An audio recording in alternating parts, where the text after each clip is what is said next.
So why is consistency so powerful? Hi, it's me, Laura Thorne, business owner and strategy addict, and today I want to chat about the importance of consistency. I think anyone who's successful will tell you the number one or one of the key things that makes them successful is being consistent. But in what? What does that mean? And there are many different ways that it's beneficial. I think one of the first things is that it builds momentum. So when you do things consistently, results happen, they creep. It's like for these videos I've been doing, I get more and more outreach or comments. I'm not shooting for followers, I'm just looking for engagement. I'm looking to see who else wants to have these conversations. And for social media, with Hey Out Productions, we have seen over and over that whether you decide you want to post every day a week consistently or 3 times a week consistently, showing the algorithm, showing up for your followers leads to more views, more engagement, more momentum. And the other thing is learning. If you're not being consistent, it's very hard to figure out what's going right and what's going wrong.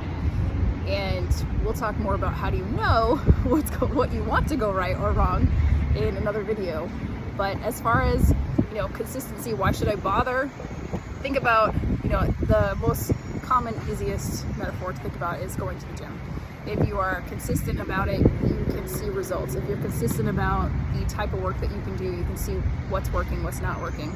If you're doing things randomly, it's much harder to tie back what worked and what didn't work.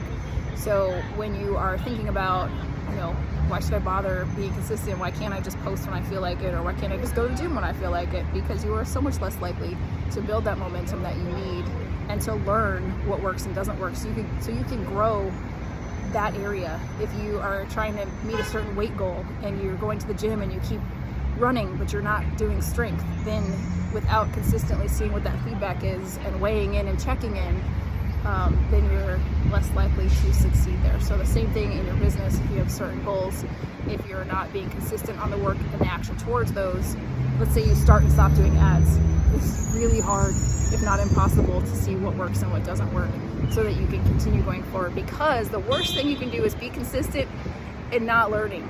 That is not a tactic to reach your goals. So we'll talk more about that tomorrow.